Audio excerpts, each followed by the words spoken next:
Hello everyone and welcome to another custom figure showcase and the last in my The Three-Eared Doctors series. Now at the very beginning of this video I would like to give a shout out to, and I've got to read this out, I apologise if I pronounce it wrong, CaptainJimiPie, but many of you will probably know him as, I believe he is Tidmouth Yard on Twitter and YouTube, and the reason I want to give a shout out to him is because he's actually, he was inspired by my the Monster of Peladon custom to do a custom, and his custom inspired me to do this custom, which is of course the Third Doctor as he appeared in The Green Death. Now, originally this wasn't the custom that I was going to do for the last one of the Three-Eared Doctors. However, I realised that the custom that I have done, I could actually put together with another custom in another future video, so I've decided to put that one aside for now. But I loved Tidmouth Yard's version of the Green Death Third Doctor with the open waistcoat that I decided to have a go at making it myself, and here it is. So yeah, big thank you to him for giving me the idea, and a big thank you to him for being inspired by my idea to come up with this idea. Yeah, I'm really pleased with how this has come out, because originally I actually had an original Green Death Third Doctor on my shelf, and that was the standard Third Doctor that I had, and then unfortunately, obviously, it then became very rare. But unfortunately before that I repainted it. It was one of the stupidest things I've ever done, but I did it anyway. Now this actually, I have to say as well, this isn't a Green Death Third Doctor, this is actually a Death to the Daleks Third Doctor, because it was a cheaper option and I had some spare legs and swapped over the boots.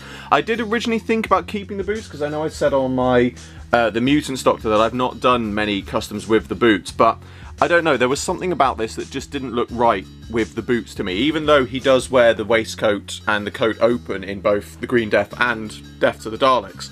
It didn't sit right, it didn't look right, so I decided to go back to the normal, shoes.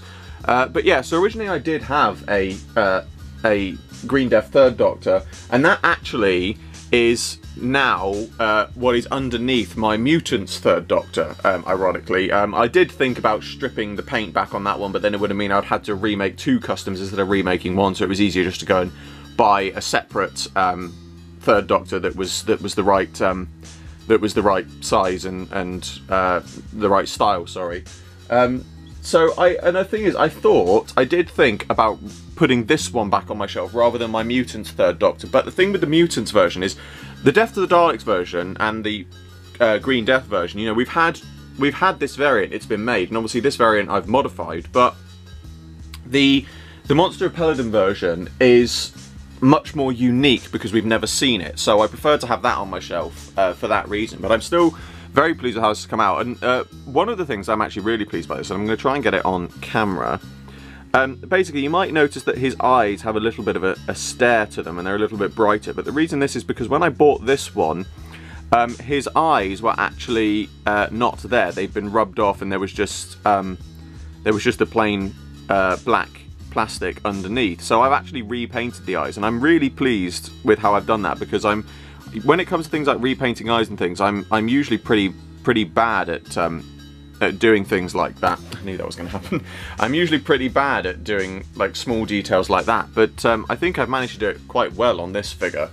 And that was basically all I did for that. Was for people that want to know, just for the sake of mentioning it, repainted the eyes white with a very fine brush, with a very fine paintbrush, and then once that's dried, paint over the blue with a fine paintbrush, and then use the tip of a pin, very, very tiny, to draw on the black iris, wait for that to dry, and then literally just put the tiny little white reflection dot just off to one side as well.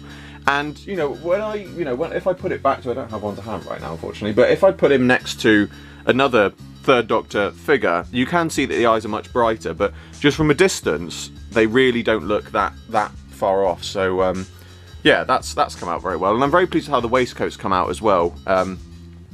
The jacket does sit a little proud of the arms, as you can see, because what I did do on my monster one that I didn't do on this one was I didn't allow for the cutouts on the inside of the jacket, which does mean that the jacket sits further forward. Now I might try and take the jacket off in future and trim it down, but you know, it doesn't deflect from how the custom looks when you're viewing it from the front, and it really has come out very well. And you know, as I said with my Monster Paladin one, I think this is an example where, again, I know it's not just a case of CO being able to just swap over parts and make new parts and things like that, but if they ever wanted to do more Third Doctor variants, which is proof that there are many that they could do, this would certainly be a fantastic way forward for them to do it, by looking at sort of, you know, the coat is the coat. All they need to do is, well, I say all they need to do, but for this figure, what they would need to do is remold an open version of the coat, reuse the moulding from the Clockwork Series 2 Clockwork Man figures and adapt them so they fitted into the normal chest piece, and then basically just make a new upper body that features a waistcoat, and suddenly they've got a whole line of you know, customs and ideas, not customs but figures and ideas that they could remake in, you know, that they could re-release in future. And again, you know, I know many people are going to say, you know, and I'm going to say it myself, it's not just as easy as being able to make a new figure or make new parts. You know, there's a lot more to it than that. There is no simple fact of this saying, well, if they just remade that part, if they just remade this part. It doesn't work like that. I wish it did, but it doesn't. But the whole point of this is you look at it and think, like, if they did make the expenditure and they went out of their way to go and make new parts, which might be a costly process, but they could easily get that money back very easily. And for example, I mean, do I have one to hand? I do. Let me just grab it. So for example, if I another of my Daleks is very dusty, I really need to dust them off. But for example, like, if they made this figure an official figure and they did it with the boots as well rather than the normal shoes, and it became a Death to the Daleks Third Doctor, rather like I said with the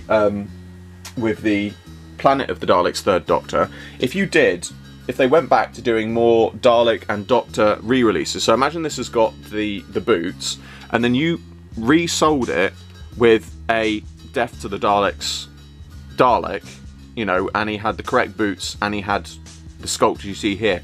That's a fantastic new variant, again, that I know people would want to buy, because people want that Dalek and they want this Doctor. And also, I don't believe he's got batteries in him, but this is... No, he hasn't got batteries in him, but this is a sound effects Dalek. So, again, maybe for the sake of upping the price, but also upping the what the fans would want, do 2 packs like this that are sound effects Daleks, because again, it's something that the fans want. The fans want the sound effects Dalek, and there could be a great way of releasing sound effects Daleks that they were going to release, such as the Planet Supreme, that never got released, you know, and then suddenly you've got not only a brand new variant figure, but you've also got a good Dalek re-release as well. There's so much potential left in the 5-inch classic range. There's a lot of potential left in the 5-inch range, but there's so much potential left in the 5-inch classic range that I think it's a shame that we don't get to see more of these kind of things that they could, you know, yes, it would cost money, yes, it's not just as simple as just create a new part, release a new figure, but there's so much potential things they could do that I think CO, UT, they need to, you know, they need to come back together, and they need to work together and just really look at, this is something that they could do, and they could do it so well. But I'm going to stop there because I know this is something that I've got onto quite a lot in recent videos, but I still feel like it's a valid point when you look at the things that, you know, the fans, for example, this figure, you know, somebody else has created this before me, you know, CaptainJimiPie created this before me, I'm sure other people are going to create it after both of us, but this is a proof that the fans have looked at something and think, oh, we could make that, and we've made it. Why hasn't it been done officially? You know, it's a shame that all these brilliant ideas, you know, I mean, it's great for the fans like me who want to do it, but it's a shame that all the people that, you know, that don't feel confident enough to do customs or things like that, they see things like this and think, oh, I wish I could, you know, I wish I could get that, but they can't make it themselves. You know, it's such a shame, you know, that there's so much untapped potential in the world of you know, 5-inch Doctor Who figures or 5-inch classic Doctor Who figures. So you know, I really hope that one day they do sort of get a bit of a kick in the arse and realise, you know, the amount of things that they could really do with the range again. But anyway, that brings to a close my the 3 Doctors custom series. There is going to be a retrospective review coming tomorrow, so there is still one video coming. But that brings to a close the customs section. So, as always, I hope you enjoyed this video. Like, favorite, subscribe, share, it really helps me out a lot. And be sure to check out the description below for a link to my Patreon. There is an exclusive webcomic and rewards for people who support it, and the funding generated by my Patreon helps me fund future videos. I salute you all, and I will see you with another video very soon.